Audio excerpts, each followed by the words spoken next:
The victim of a near-deadly drunk driving crash is now sharing her story. In January, we told you a driver hit two people in downtown St. Augustine, leaving the Tolomato cemetery wall scattered across the street. This week, the 29-year-old driver was sentenced to more than 7 years behind bars. Action News Jack's Elizabeth Pace spoke exclusively with the victim, who says that it was a relief to hear justice in the courtroom.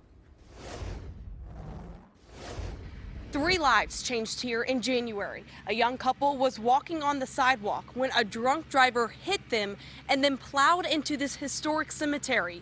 For the first time, the victim is speaking out, telling me it's been a struggle ever since. What was once their favorite city now gives painful flashbacks of a drunk driving crash. Nightmares are pretty frequent, and they come with like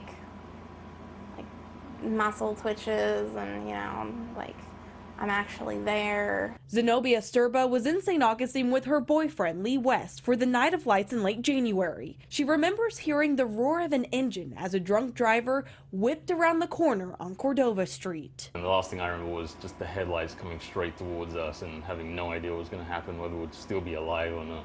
Sturba says she woke up on the ground of the Tolomato cemetery with 22 broken bones. West had a concussion and needed stitches. We found police conducting a sobriety test with the driver, Justin Edwards. He would later be found guilty of a DUI and reckless driving. Now, nearly 9 months later, Sturba can still barely walk.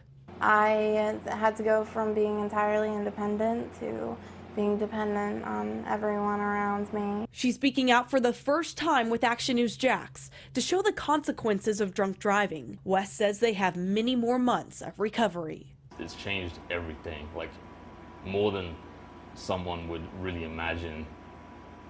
It affects our life in every possible way. According to court documents, Edwards was just sentenced to 7.5 years behind bars and his license permanently revoked. Reporting in St. Johns County, Elizabeth Pace, CBS 47, Action News Jax.